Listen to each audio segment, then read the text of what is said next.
Something to think about. There are 8,760 hours in a year, and most of us always say we don't have enough time to get things done. If you don't design your year and plan for your year will plan for you. One of the new things that we both have added to our life this year is Jesse Itzler's Big Little calendar. Yeah, it's called the mini calendar. For anyone on YouTube, this is what it looks like. One of the things that the calendar has you do, if you follow his prescribed method of planning your year, is incorporate one new habit every 3 months. So by the end of the year, you have 4 habits that you're hopefully doing on a regular and consistent basis. You schedule or you make time for the things you care about. If you're not making time for this in your life, then it's clearly not that important. I think the other thing people struggle with, especially anyone who's more of a type A, they have like an all or nothing mindset. So if it's not 100%, then they just stop doing it. As you start to design your life and your year, start by asking yourself 3 questions like,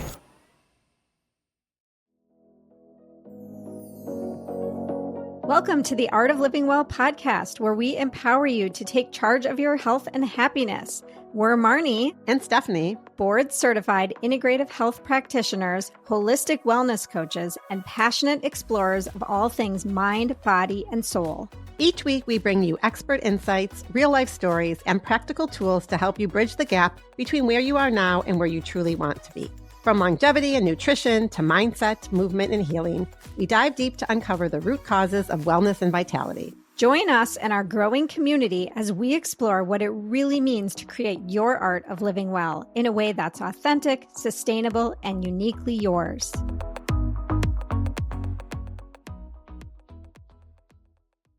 Hi, everyone. Welcome back to the Art of Living Well podcast. Today, we're really excited about the episode because we are going to talk about how you plan and design your time in 2026. And this seems super relevant because it's early in the year and there's still lots and lots of time to get organized.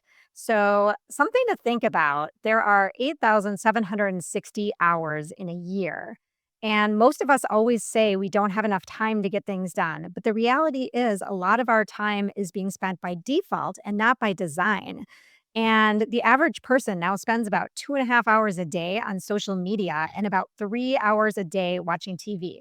And that's not judgment in any way. That's just really data. Then when you add in work and sleep and eating and all your other responsibilities, plus the interruptions we all get on a daily basis, there's a surprisingly small window left to do the things that matter most to us or the things that we actually want to do that are maybe related to our health and our travel and our relationships and creativity and all the other fun things we enjoy doing in our life. Yeah. And Marnie, I think this comes down to intention and like how intentional are we being with our time, right? Jesse Itzler, who we've talked about quite a bit on this podcast before, he talks about this idea, like if it's not on your calendar, it's not real. And he's very visual and he has some tools that we'll talk about during this show today that Marnie and I have started using. And, I recently listened to an episode of Mel Robbins' podcast where she interviewed James Clear, who is the author of Atomic Habits, which ironically, that book has been sitting on my husband's nightstand that I purchased for him for a gift several years ago. I don't think it's been cracked open yet. I listened to the audio version. But he talks about like we don't rise to the level of our goals. We fail because our system. And that I could not agree more with that. If you don't have a system in place or a plan or it's not on your calendar, like Jesse says, how likely is that activity going to happen on a regular basis, right? So we're going to talk about how to design your life, how to design your day so that you can walk away at the end of 2026 saying it's not about goals or what percentage of a goal you did. But it's really about like, how do you feel about how you spent your time? Did you spend it doing things that fill you up? Were you surrounded by people that you want to be with? How's your energy? How's your overall mental and physical well-being? And that's what we want to leave you with today and some actionable strategies and tools to help you do this. And oftentimes, if you don't design your year and plan for your year will plan for you. You could potentially be on that hamster wheel where you're just constantly chasing the next thing, running. And so we're trying to avoid that. And like Stephanie said, it's all based in intention. We're really intentional about the oils we cook with. And that's why we love Zero Acre. Most seed oils are highly refined and unstable when heated, which can create inflammation in the body. Zero Acre is different. It's made from fermented sugarcane, has a clean, neutral taste, and is incredibly stable for high heat cooking. We use it in everything from sauteing veggies to roasting and even baking. No weird aftertaste, no smoke, and it feels good knowing it supports metabolic and overall health. If you want to upgrade your kitchen staples, head to zeroacre.com and use the code LIVINGWELL for 15% off your first order. And one of the new things that we both have added to our life this year is Jesse Itzler's I have the big little ass calendar. I think that's the one you have too, right? Yeah, it's called the mini big ass calendar. I'm gonna show it up for anyone on YouTube. This is what it looks like. And so it's not that big. I'm going to put it on the door of my mudroom so that all the family members can see it. And yeah, I have mine in my mudroom hanging up as well. And, I resisted. I've been following the big ass calendar for a very long time, and I resisted it because it was so big. And then when they came out with the smaller one, I was like, oh, this is perfect. And what I really like about it is that it's paper and it's visible. So you can literally see your entire year in one block.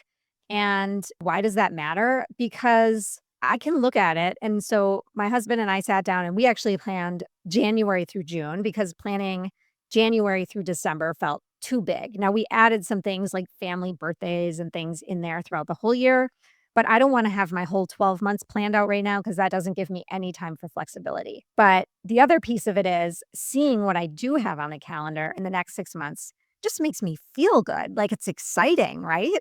Yes. And I think it's really important to have things to look forward to, regardless of what your age is or where you are in your life. Especially for me in the winter in Minnesota, I need some things to look forward to because January is just my least favorite month. So it helps me. The other thing I would say about this calendar, and again, I haven't hung it up yet. It's actually on my to-do for today after we record.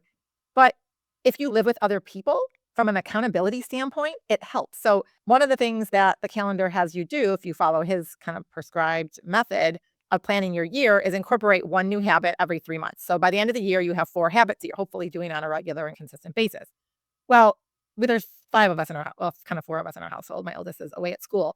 And we're each using the stickers to color code. So one color per person. And so you can see like, oh, like my husband, maybe he said he wants to do the Peloton more frequently, right? As a goal. Well, we can each hold each other accountable because we can see the other person's habit.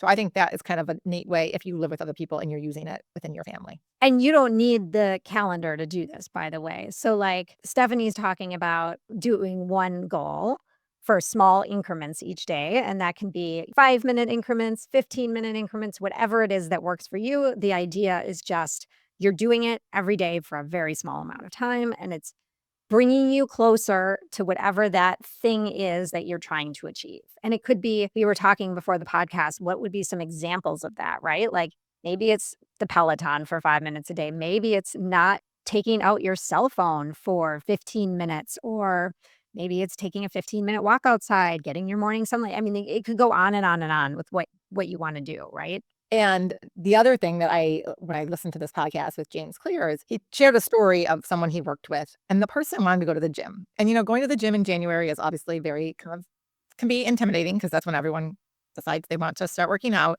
But this person wanted to become someone who goes to the gym.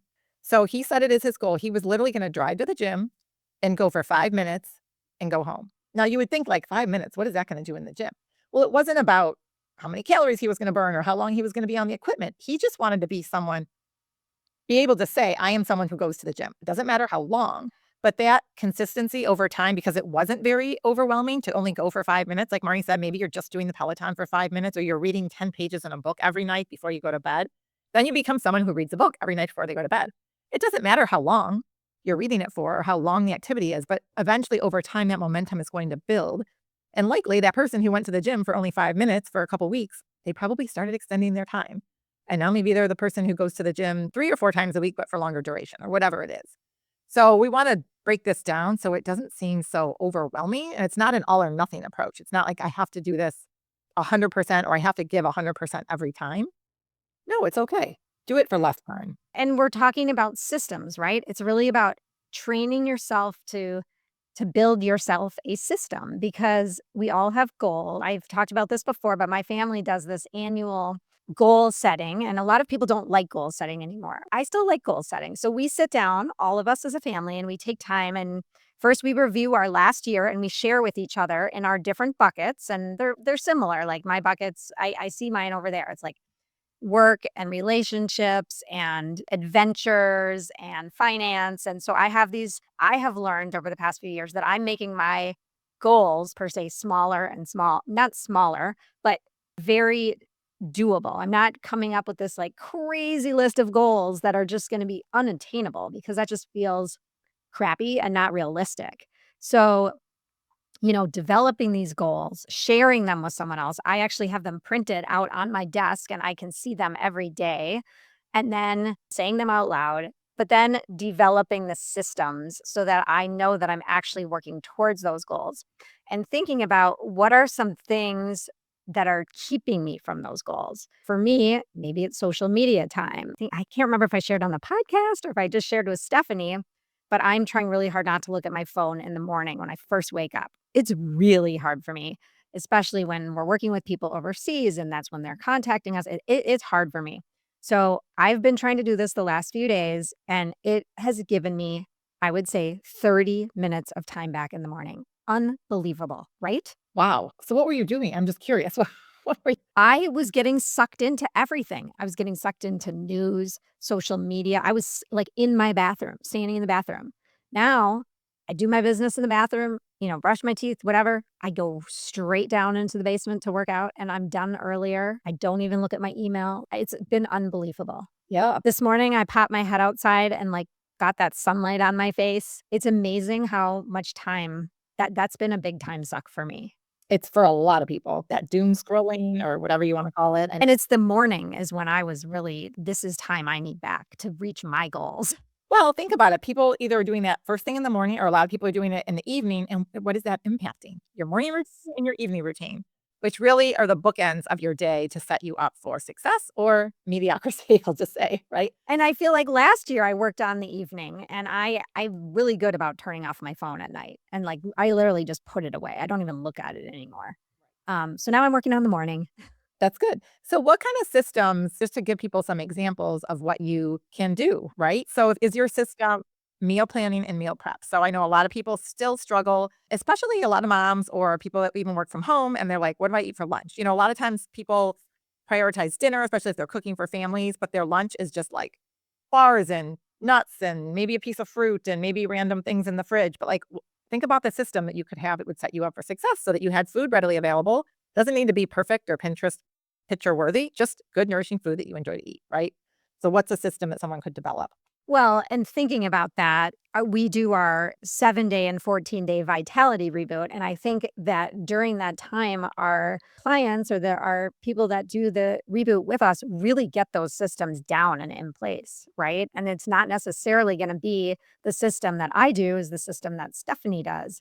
But for me, for example, I do love to shop on a Sunday and get a lot of what I need for at least half the week and start prepping the stuff and planning what I'm going to make for dinners, especially. And then I feel like I'm really set up for success. Yeah. And I think one of the easiest things for me for lunch is just to have leftovers, have some extra veggies that I can throw on a salad or just eat just plain, because we've been doing the vitality reboot and we're towards the end of week 2 right now. And I don't always do this, but I'm like, why don't I do this more often? I've been making like sprouted mung beans or lentils to add to salads as another plant-based protein because we're doing a plant-based lunch. And that's been great. And then I literally have it for like 4 days of salads, and then I'll just add different vegetables to it. So a little bit of prep, I think is just really, really helpful. And like you said, just going to the store when you have time to be thoughtful and intentional. It gets back to that word intention. So we can focus our attention on lots of things. We can focus our attention on social media or what other people are doing or getting into like our headspace and just getting sort of in this hamster wheel of thinking and this mental negative energy. Or we can be intentional about where we spend our time. So it's like, how can you shift your attention to be more intentional? And I'm actually thinking, Marnie, that we had a guest very early on.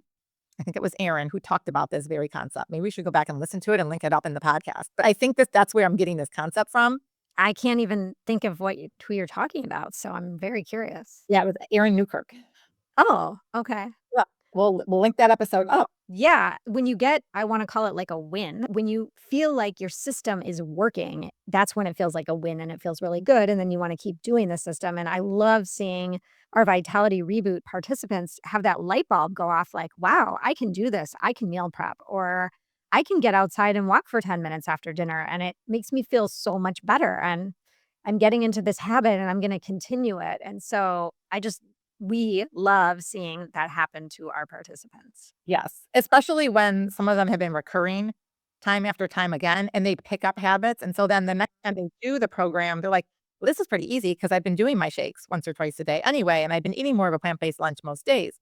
And so then it's not so hard at all, and actually you feel so amazing that you wanna keep going. It's not a struggle or a challenge. I think the other thing people struggle with is they have, especially anyone who's more of a type A, they have like an all or nothing mindset. So if it's not 100%, then they just stop doing it. If they have a week where they know they're busy, then and they can't get to the gym to do their class and they don't do anything. So how can you create again a system where you're moving your body and it doesn't make you're being more flexible, I guess, because life happens and things come up. So maybe you can't make it to the gym because you're out of town for work or you have early meetings one day. Well, can you get outside and go on a walk? Could you go after work instead one day? If you're out of town, can you just take a walk and explore the area? So I think also just having gone through the holidays, people struggle with being consistent and intentional with their habits during the holidays. And again, it's design your whole year around that. So it's okay if you don't do your normal routine for a week, but maybe there's a few things that you could actually still do. Even if you're on vacation. Yes, even if you're on vacation, even if you have family in town, even if you're cooking more and you have house guests, what could you still do? Quick break, because if you want real energy, better focus, and serious nutrition without caffeine, you need to hear this. We've been using Energy Bit spirulina tablets for several years, and they are a total game changer. They're tiny, easy to take, and made from 100% spirulina, one of the most nutrient-dense, antioxidant-rich, high-protein foods on the planet. Just a few tablets in the morning or when you're tired, and you get clean energy, fewer cravings, better focus, and yes, even hair growth. And for workouts, immunity, and recovery, we love Recovery Bits Chlorella, which helps detox, reduce inflammation, and improve sleep. I'm sleeping deeper and waking up feeling refreshed, and they're safe for the whole family, even pets. So head to energybits.com and use the code LIVING for 20% off your entire order. So, as you start to design your life and your year, start by asking yourself 3 questions like, what gave me energy in 2025? What drained me? What am I doing right now that I'm tolerating, but I really don't want to be doing? And then write this down and, write down the things that you want to start doing and write down the things that you absolutely want to stop doing. And then the things that you might have to do for various reasons, like maybe you're driving your kids carpool, that you really don't wanna be doing that, but right now, it's not an option, right? I think Stephanie can relate to that. So Marnie, 6 more months. but maybe instead of dreading driving the carpool, you reframe it and you think, "Okay, this is time with my son or my son and his friends to really talk to them and hear what's going on in their lives," because that time will come, there will come a time when that's not happening anymore. Or if it is really a drain on you and it's keeping you from doing the things that you really want to start doing, maybe you find someone that can help you with the carpool. So there's different ways to manipulate the things that are draining you or the things that you're doing that you really don't want to be doing anymore. I agree. I think that mindset shift is really important because I've actually been doing that. I have not been complaining about the carpool because I know I have this finite window. And sometimes getting these boys all together in the car, I'm like, this is priceless. You can actually find out what information can you find out about your own child through the carpool kids, right? Mhm. And the other thing I think too is when you look at your time, parents out there who are busy with kids who have lots of different activities and schedules, is everything something you have to do? Can you, one, set up a carpool so you're not driving as much? But one thing I just did last weekend, and I do it a lot, but I actually threw it out there to the group. A lot of parents drop off their kid at a game an hour early and then they go hang out at a bar. Great. That's whatever prerogative. I hadn't really been outside and gotten on a walk. It's cold, but there's an indoor dome right by the rink. So I said, hey, instead of doing a safety meeting at the bar, if anyone wants, they could join me at the track, which is right attached to the rink. If you want to walk and have a I did hashtag walking safety meeting. So no one joined me, which is fine. I didn't care, but I just threw it out there. I know I'm the odd one out. I'm sort of the outlier. But I was like, for me, it was really important that I got some steps in because I was going to be sitting or standing for an hour and a half and talking with these people. I'm doing dry January right now, for the most part, and I just didn't feel like going to have a drink. I wanted to walk. So how can you create your own system within all the constraints and the things that you do have to do and make it more energizing for you? And maybe you'll make a new friend or get someone else to join you on that journey. And then when you think about how you have your list and you've answered those questions, then you want to pick some anchors for 2026. I like to call them buckets, but you can call them anchors or whatever you want to call them. But so that's maybe your health bucket and your relationship bucket and your work bucket and your adventure bucket. And they don't have to be what I just threw out there. They can be whatever you want for you. Then you're putting things in those buckets that maybe if it's a health bucket, it's your movement and your sleep and your recovery. And maybe it's some sort of movement adventure that you're going on. So you're picking these things and you're starting to kind of flesh it out. And you know what that's reminding me of is the circle of life. We did that. So a circle of life, and there's a lot of different wheels, but we did it when we first took IIN, the Institute for Integrative Nutrition, which was the first health coaching program that Marnie and I both did. And you go through, and we used to do this a lot with clients. We've both done it with clients individually and in groups. This is a really good exercise. And maybe we should just link up the document because you go through and kind of rate each of these. I think there are 10 areas on a scale of 0 to 10 as far as your satisfaction in each of them. And that's very eye-opening for a lot of people. And then from there, you could pick these buckets and then pick which of the components within the buckets you really want to focus on. Because reality is you're not going to be a 10 out of 10 in each area of your life all the time, and it's going to change. If you do that exercise today, it's going to look different in a year or 2 years or 3 years from now. So that may be a good starting point for people who don't know exactly where they want to start. Yeah. So just continuing on kind of how to build your system, once you have your anchors or your buckets, then you want to start to kind of fill in your year, right? Like, what am I going to do for this year to bring myself closer to fulfilling the things that I have in these buckets? For example, non-negotiables. What are the things that you want to do that are 100% non-negotiable? And for me, like moving my body every day, that is a non-negotiable. Like I have to do that. I actually did not get any movement in yesterday, not even a walk with the dog. And I was not a pleasant person to be around by the end of the day, I'll say. So for me, that's like a major non-negotiable, right? And that's something that is in town. It doesn't cost me any money, like easy to do. So that is building your list of non-negotiables. It could also be, maybe there's some trip or vacation you want to do. This is happening in 2026. This is non-negotiable. So before you layer in obligations and commitments, I want you to just write down the things that are non-negotiable for you. Yes. And, if those things are non-negotiable for someone who's busy at work and has people throwing things in their calendar and feels like they don't have control, think about how you can block your calendar for those non-negotiables every single day. It is really important that you take care of you, whatever that is. Whatever it is for you. It could be non-negotiable picking up your kids from school.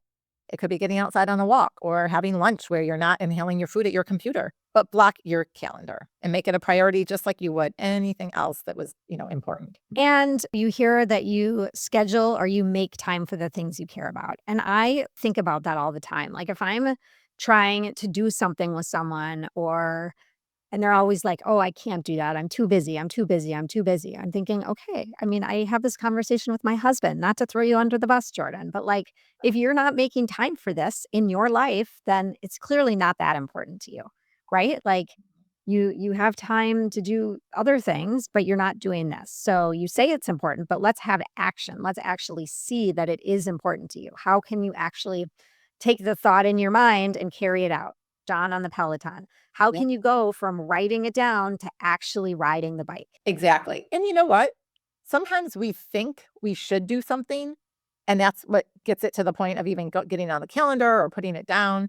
And then, you have to ask yourself, like, why? Why am I even saying this is important? If it's something that like every year you're repeatedly saying, I'm going to prioritize or this is important to me, and then your actions don't support that intention, then maybe there's some underlying reason that's holding you back. Or maybe you don't like it. You need to find a new activity to do that will fill that same bucket.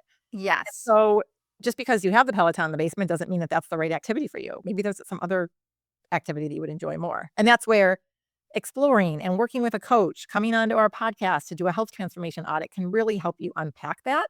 Because that's what I see a lot, time and time again.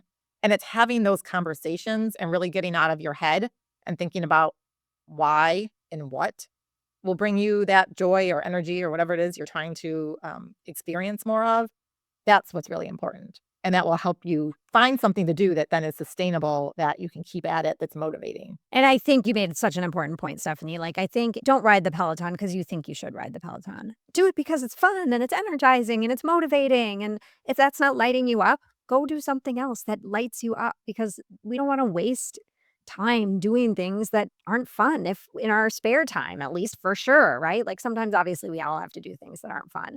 But if you're choosing to do something, make it fun. And sometimes there's ways to get out of your head and make it fun, even though you have a mental roadblock. So it's not, but I do think that's where working with someone can really help move the needle a little bit if you're finding yourself a little bit stuck in some of these areas. And when you are working, interruptions in general are a huge part of our lives today, right? Our phones are dinging, our emails dinging, people are asking for our attention, they're putting time on your calendar. So I find that I can be most productive when I turn all that off and I'm just doing my work time. Now, sometimes I can't do that for various reasons, but when I do that, I'm so much more efficient. And for me, like, my best work time is in the morning, and after lunchtime, it kind of falls off. So I know that I try and like do as much as I can when I'm like really fresh and really, it's a block of time where I'm not getting interrupted. And you have to find what works for you. What is your block of time that you can make where you're not taking interruptions? And I do highly, highly recommend turning off notifications. Stephanie has said this before, it sticks in my mind. We're not all needed all the time. We maybe think we are, but we're not. And so turning off those notifications and get your shit done. Yes. Yep. Exactly. It drives me crazy when I see the notifications on my husband's or my kid's phone pinging all the time. I'm like, why do you have those on? Oh my gosh, me too. My daughter's phone on the kitchen counter the other day is like, blah, blah, blah, blah. I'm like, oh my gosh, like, it's stressing me out. No wonder people have an issue focusing. Yeah, like, I couldn't get anything done. Yeah. No, I know. So maybe one thing to do to start doing is just look at your week. So even before you look at your whole year, which I do love this concept of doing an entire year, because sometimes we tend to overload January. Like, we throw out like 4 different goals or habits that we want for 1 month. And so when I was doing this exercise, the mini big ass calendar, I was like spacing out, like, realistically, Stephanie, you're halfway through January. Are you really going to start this new journal prompt that you want to do? No, it's okay if I don't start till March or April. So instead of like overloading and then kind of setting yourself up for a bit of failure, if you will, that's what's nice about the whole year, is just spacing it out, and you can move things around. Maybe I'm not going to start in January. Maybe I'll start in March or April, but having it out there now, I like, and then you can be flexible about when you start it. But I guess just going back to the week, what does your week look like? Right. And just designing a week that enables you to do those things that are not negotiable, like Marnie talked about, and being intentional with your time, and then kind of go from there. And I would also say write it down, because when we write things down, I feel like they stick in your brain more than when you think about it or even type it. Like, I think the act of writing, and that is why I like the calendar. Now, it's interesting to hear that you're using the calendar a little bit differently than me, because I'm not putting my like health goals and things on that calendar, on the mini big ass calendar. I'm putting on more like misogis, if you've heard Dachis talk about that. And so we're putting on our calendar like adventures that we're taking, big adventures, small adventures, exciting things happening. And that's kind of how I'm using that calendar to look at it. And then I have my paper in my office that has more of like my buckets of the things I'm trying to accomplish. And I think looking at them daily and even reviewing, Stephanie said, at the end of the week or whatever, to see where I'm at is super helpful. But this is my system that works for me, right? So we want you all to find a system that works for you. And I know Stephanie's system is different than my system. Yeah. And I just followed Jesse's guidance on the calendar. I didn't do anything. And he talks about habits. That's why I have like 4 different new habits in there. So anyway, I mean, I guess the other thing we just want to talk about is like motivation a little bit, because I think sometimes people get stuck like, I know what I should be doing, I'm just not motivated. And that's really probably a conversation for, I think that could almost be an entire podcast episode on motivation. But again, don't wait on the motivation. And this gets back to, I think, having systems in place, because there are some days, let's face it, you're not going to be motivated. I'm not motivated to go outside when it's cold or it's icy out. I'm just not. But I want to get my steps in and move my body, right? So we have to have something else in play. And I think that's where it's like you have a system, and this is what you do, or maybe you're meeting someone, or you have an accountability buddy or something else to kickstart on those for those times that you're not going to be motivated. Because if we just rely on motivation entirely, I don't think that's always going to be successful. Absolutely. And that being said, if there is a reason why you can't get out for some whatever, if it's a walk, let's say that's the goal and you're trying to do a walk every day and it's icy and cold and whatever and you're still doing it, but if there's a reason why you can't, give yourself grace because we also don't want to beat ourselves up. Now that being said, we also don't want to wait for motivation because motivation's not going to tap us on the shoulder and be like, "Today's the day." Like you got to plan for what you want. You have to go for what you want. Nobody else is going to take as much interest in your life and what you want as you are. Nobody.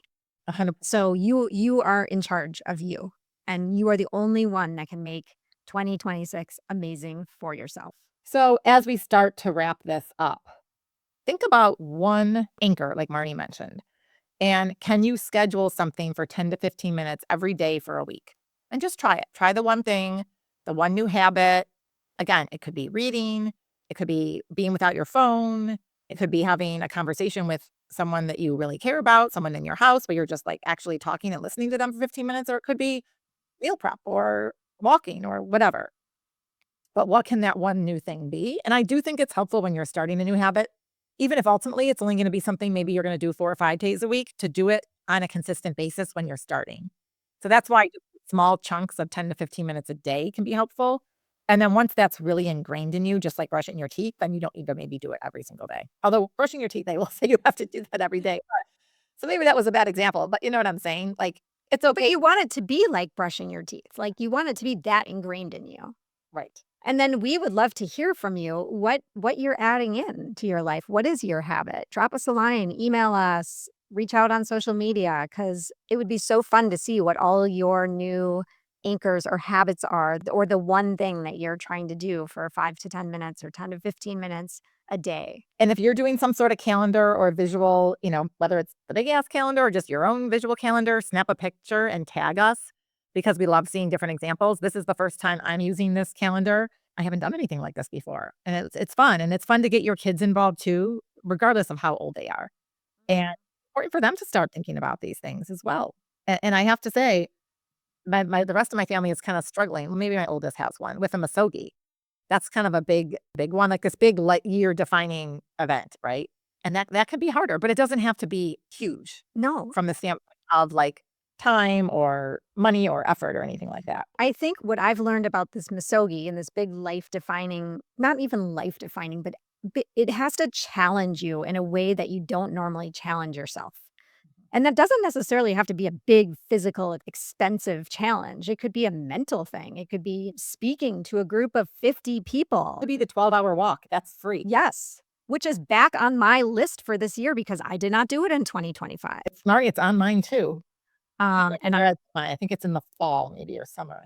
I don't know exactly when I'm going to get that in, but I don't think I want to do it in the summer.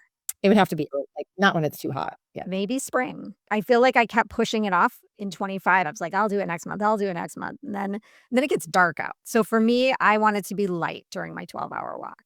Right. Exactly. Anyway, that was just an example. That would be year defining for me. And that is absolutely free. And it only takes 12 hours. And I'm so glad you just brought that up because I'm totally going to figure out when I'm doing this and put it on my little big ass calendar. This was a fun conversation for us to even just like talk about and get more intentional on what we want to get out of 26. We hope that you feel the same and definitely reach out to us and we'd love to hear from you. And don't forget to join our Substack because you will hear everything about what's going on with us and our podcast. So join the Substack and thank you so much for supporting us. Bye-bye. Thank you for tuning in to the Art of Living Well podcast. If today's episode inspired you, please subscribe, share, and leave us a review. It helps more people discover our show. And if you're ready to take your health and happiness to the next level, we would love to support you. Whether it's through our transformative group programs, personalized coaching, or functional medicine lab testing, we help uncover the root causes of your health challenges and unlock your vitality. Visit www.theartoflivingwell.us to learn more and book a free discovery call. Until next time, keep creating your art of living well.